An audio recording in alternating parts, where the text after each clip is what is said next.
Good morning to all! Breakfast na tayo. May fried eggs dyan. Mayroon ditong tirang sinantulan. Ayan. Naglalangis na siya. Masarap. Wow! Yung mga taga Quezon, alam nila tong pagkain na to. Quezon at saka siguro Bicol. Kasi dyan maraming nyug.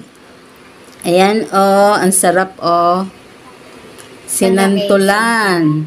Tapos, meron kami ditong chicken na, hindi yan adobo. Asado yan. Asadong chicken. Kaya, mag-aalmusal na tayo.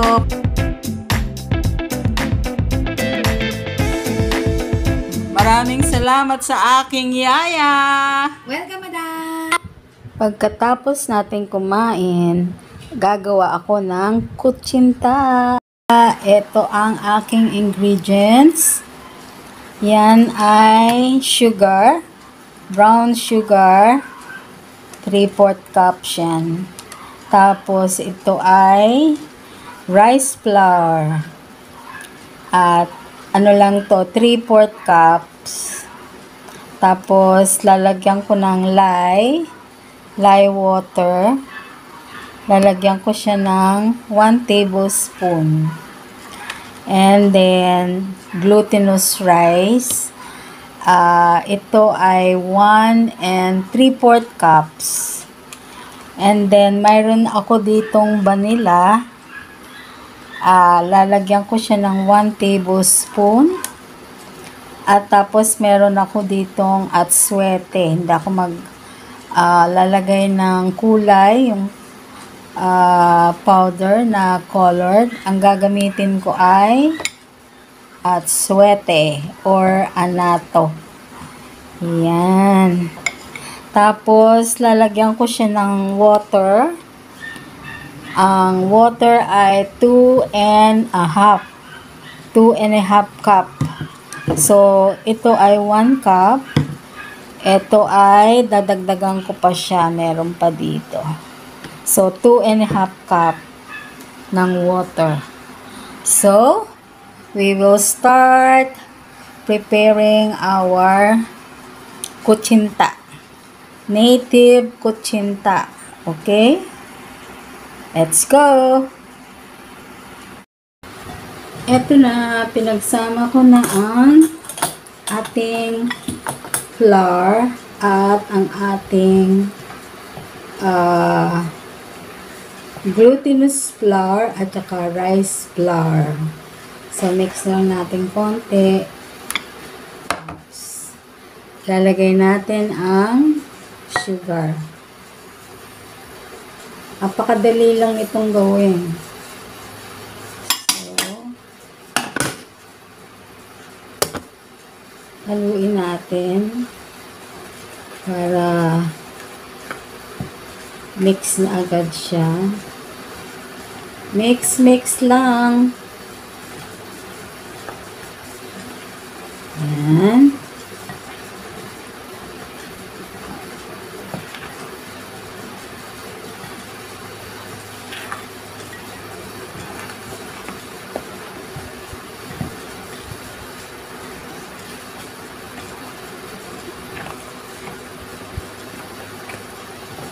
Yan. Tapos, ilalagay na natin yung ilalagay na natin ang ating water. Ito, 1 cup. Tapos, dagdagan ulit natin ng 1 cup.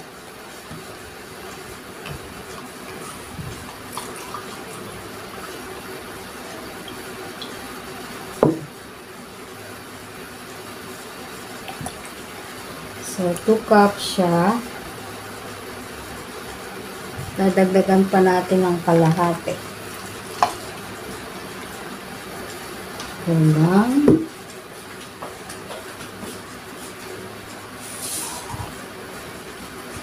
Dagdagan pa natin ng kalahati.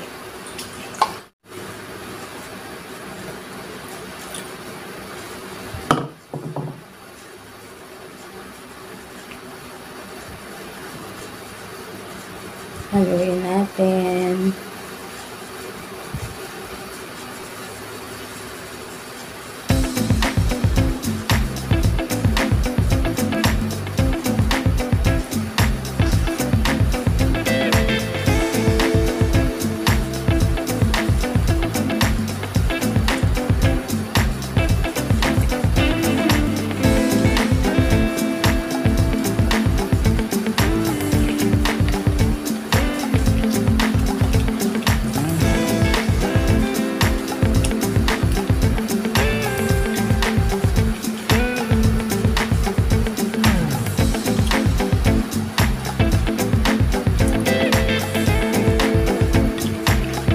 Ito ay native kutsinta.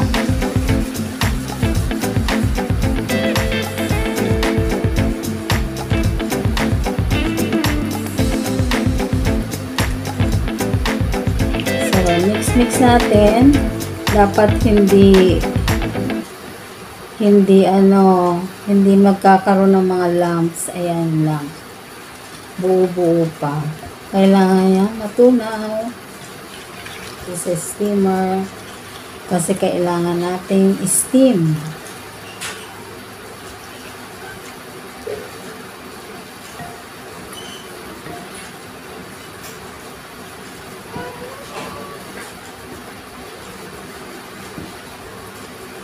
So, maglagay-lagay na tayo ng atsuete. Nilagyan ko siya ng 5 tablespoon ng atsuete. Ayan. Tapos mix natin. May sa mga mata lang dito. Oops. Yan pa. May sa mga dito. Tanggalin natin.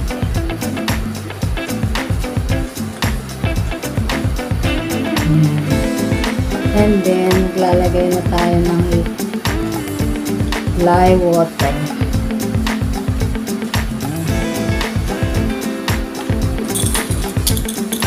Vanilla, 1 tablespoon.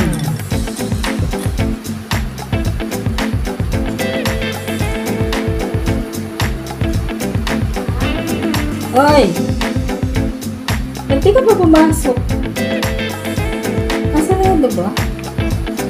Ano lang sarado itong pinto?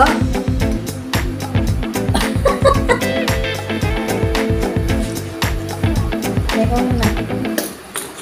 Yan, pagkahalo natin, ilalagay na natin sa ating either molder, meron din ako ditong molder, or siguro yung mga square na lalagyan. Kasi ipanre-regalo natin to dun sa may birthday. Lunch muna kami. Gutom na ako eh. Yan, luto yan eh. Yaya! Yeah, madam. Oh, ang daming laman na. Parang nilagay mo lahat yung isang supot ah. Madam, medyo lang.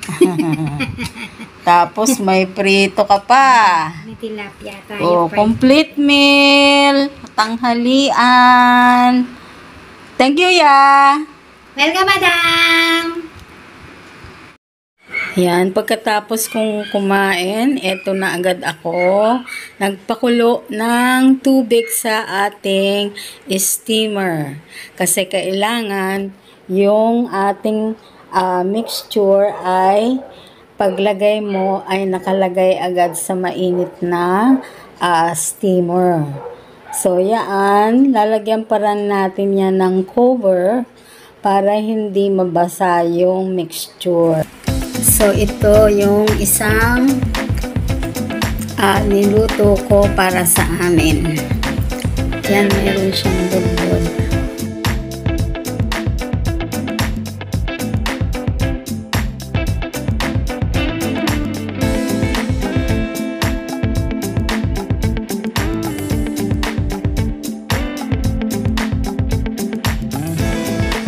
tikman natin ang ating kutsinta.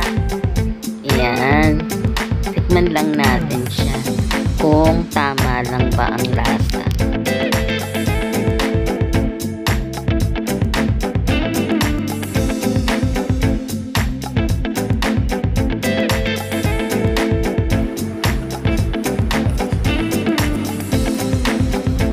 Sarap.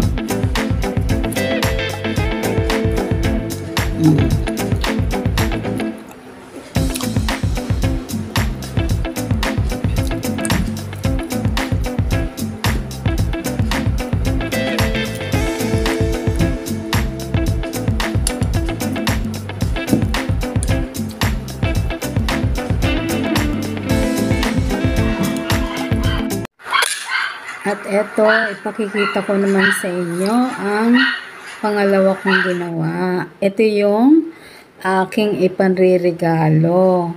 Nilagay ko na siya sa lalagyan na parang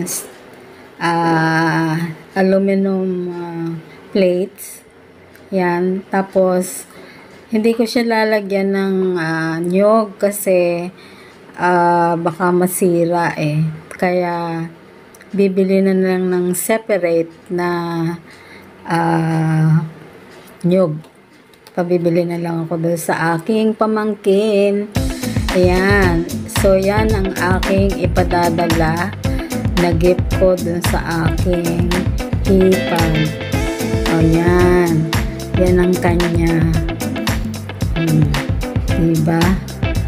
O, di present din ako sa sa birthday celebration. Diba? Oh, dahil meron akong gift. Kutsinta. Native kutsinta. Yan. After our cooking lesson, kakain na tayo ng dinner. Mayroon kami ditong kanis salad with lettuce. At mayroon kaming bangus na inihaw. Yan. Yan ay niluto ni Yaya. Yan, ginawa niya yan. Kaya thank you to my Yaya. At happy eating kami ngayon. Let's go and eat. Join us! Ayan, magde-dessert tayo. Total, wala naman tayong rice doon sa ating dinner. Kasi naggulay lang kami at saka nag-ulam lang. So, ito ang dessert namin. Happy watching to all. Bye-bye!